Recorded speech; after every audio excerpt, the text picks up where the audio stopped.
یہ ایک باپ کی توقعات اور خوشی لگ رہی تھی۔ تمہیں پیسوں کی ٹینشن لینے کی ضرورت نہیں ہے، میں نے سارا بندوبست کر رکھا ہے۔ وہ پراپرٹی بس جلدی سے میرے نام ہو جائے، پھر میں ہمیشہ کے لیے تمہارے پاس آ جاؤں گا۔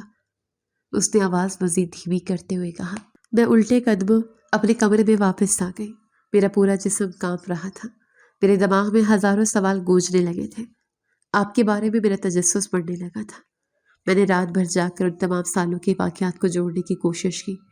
نند کا شوہر جو کبھی نظر نہیں آیا، نند کا بچوں کو کبھی ہمارے گھر نہ لانا، میرے شوہر کا ہر وقت نند کے گھر کے چکر لگانا، ساس کا مجھے ہمیشہ نند کے بچوں سے دور رکھنا، اور اب یہ فون کال، کوئی تو بہت بڑا راز تھا جو مجھ سے چھپایا جا رہا تھا۔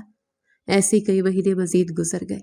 نند کا پیٹ بڑھتا جا رہا تھا اور میرا شوہر اب زیادہ تر وقت اسی شہر میں اپنی بہن کے گھر گزارتا تھا۔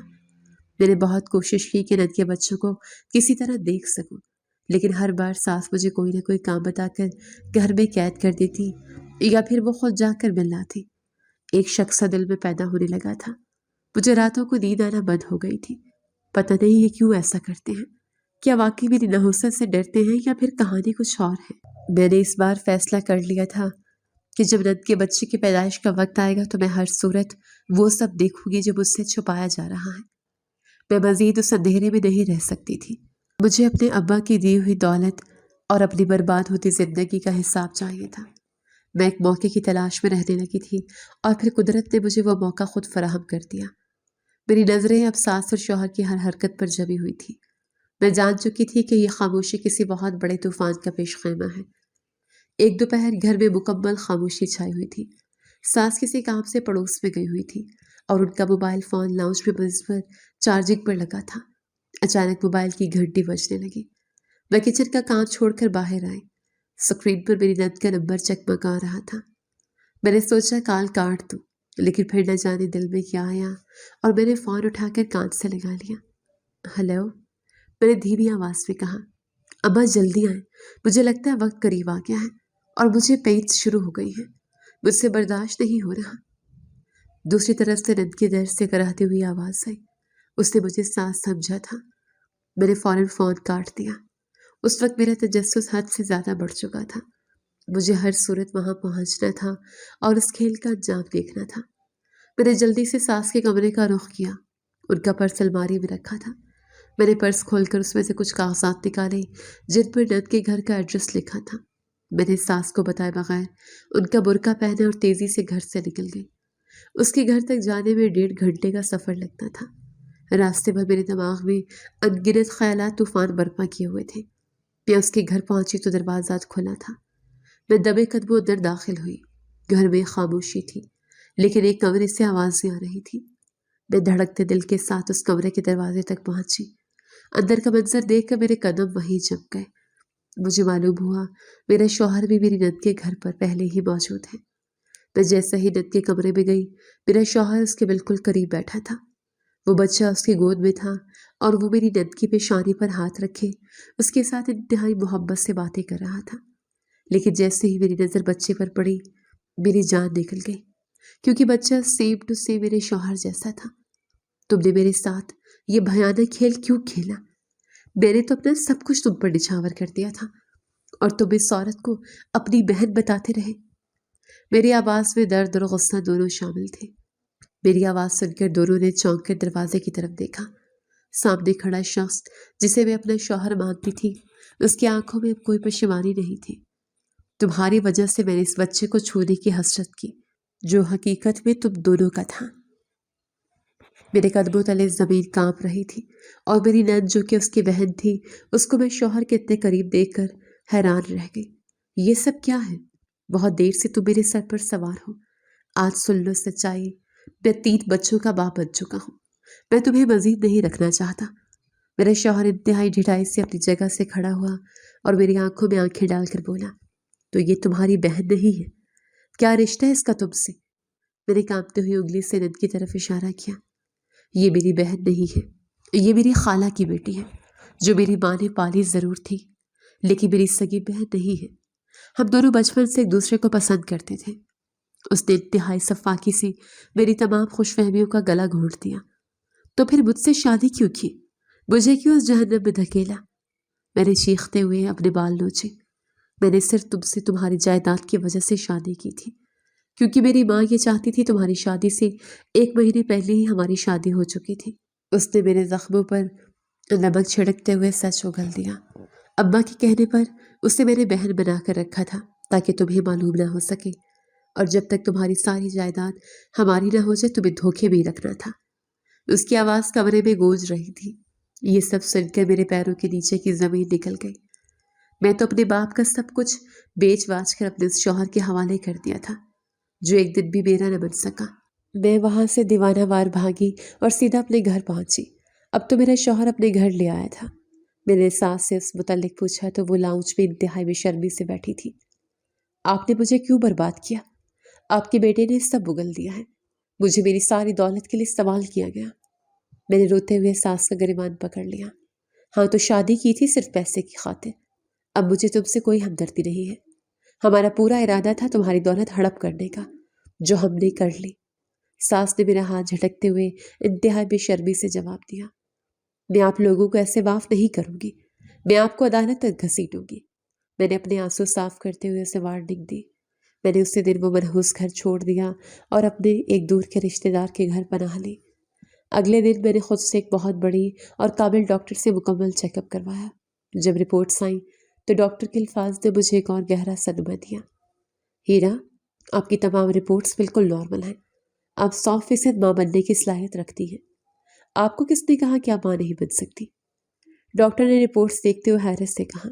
لیکن پچھلی ڈاکٹر نے تو مجھے بانجھ قرار دیا تھا، اور میری ساس مجھے مسلسل دوائیاں دیتی رہی ہیں۔ میں نے روتے اسے وہ دوائیاں دکھائیں جو میں ساس کے کہنے پر کھاتی رہی تھی۔ ڈاکٹر نے ان دوائیوں کا معائنہ کیا اور اس کے چہرے پر شدید غصہ نمودار ہوا۔ مجھے معلوم ہوا ہے کہ آپ بانجھ نہیں ہیں، بلکہ آپ کو آج تک ایسی دوائیں دیتی رہی آپ کی ساس جن سے آپ کبھی ماں نہ بن سکیں۔ اس میں یہ بھی انکشاف ہوا کہ جو دوائیاں مجھے دی گئی وہ حمل ضائع کرنے والی تھی۔ ڈاکٹر نے وہ پوڑیاں ڈسٹ بین میں پھینکتے ہوئے مجھے وہ حقیقت بتائی جس نے مجھے مار ہی ڈالا۔ میرے پیروں کے نیچے سے ایک بار پھر زمین نکل گئی۔ وہ صرف میری قاتل نہیں تھی، میری ضمیر کی بھی قاتل تھی، میری اولاد کی قاتل تھی، اور میرا وہ شوہر جو صرف دولت کے لیے میرے ساتھ تھا، محبت کسی اور سے کرتا رہا اور اس کو بہن کا نام دیتا رہا، جبکہ وہ اس کی بہن تھی ہی نہیں۔ مجھے بہت دکھ ہوا، لیکن اس دکھ نے مجھے کمزور کرنے کی بجائے مضبوط کر دیا۔ میں نے اسے طلاق لینے کا ارادہ کر لیا اور اس پر کیس دائر کیا تاکہ اپنا حق اور اپنے باپ کی دولت واپس لے سکوں۔ میری قانونی جنگ سخت تھی، لیکن سچائی میرے ساتھ تھی۔ میں نے ہسپتال کے رپورٹس، ڈاکٹر کی گواہی اور ان کے دھوکے کے تمام ثبوت عدالت میں پیش کیے۔ میں اس عورت کا حق اسے واپس دلواؤں گا جس نے اپنا سب کچھ لٹا کر صرف دھوکہ پایا۔ جج نے فیصلہ سناتے ہوئے میرے شوہر اور اس کی ماں کی طرف غصے سے دیکھا۔ عدالت کے ذریعے میں نے اپنا سارا حق اور باپ کی جائیداد واپس لی۔ ان کے اثاثے منجمد کر دیے گئے اور وہ سڑک پر آ گئے۔ میں نے اس پیسے سے اپنا ایک چھوٹا سا کاروبار شروع کر لیا۔ میری زندگی اب ایک نئے راستے پر چل پڑی تھی۔ اب پتہ نہیں کسی بھی مرد پر اعتبار کرنے کو دل نہیں کرتا۔ میں خود سے زندگی جینا چاہتی ہوں۔ میں نے اپنی کمائی سے ایک چھوٹا سا یتیم خانہ بنا لیا ہے جہاں بہت سے بچوں کی پرورش کر رہے ہیں۔ میں روزانہ ان کے ساتھ کھیلتی ہوں، انہیں پڑھاتی ہوں۔ وہ بچے مجھے اپنی بچے محسوس ہوتے ہیں اور مجھے اس بات کا اندازہ ہوتا ہے کہ میں تو بانجھ تھی ہی نہیں۔ اللہ تعالیٰ نے میرے نصیب میں اتنے بچے لکھے تھے جن کے ساتھ ٹائم بتاتے ہوئے مجھے پتہ ہی نہیں چلتا کہ دن کب گزر گیا، اور وہ شخص جو صاحب اولاد ہو کر بھی اب کنگال ہو چکا ہے، اس کی وہ کزن جسے وہ بہن بنا کر میرے سامنے لایا تھا، اب اسے روز طعنے دیتی ہے۔ اولاد کو کھلانے کے لیے بھی کچھ نہیں رہا، وہ در در کی ٹھوکریں کھا رہا ہے۔ شاید اسے اپنے کیے کی یہی سزا مل رہی ہے جو قدرت نے اسے دی ہے۔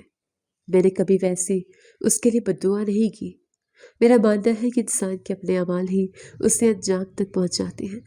جھوٹ اور دھوکے کی بنیاد پر کھڑی ہونے والی عمارت بالآخر گر ہی جاتی ہے اور سچ اپنا راستہ خود بنا لیتا ہے۔ انسان جتنا مرضی مکار ہو، قدرت کا نظام ہے، گناہ کا حق کبھی بڑھنے نہیں دیتا۔ یہ میری کہانی کا وہ سبق ہے جو میں نے اپنی پوری زندگی کی قیمت دے کر سیکھا ہے۔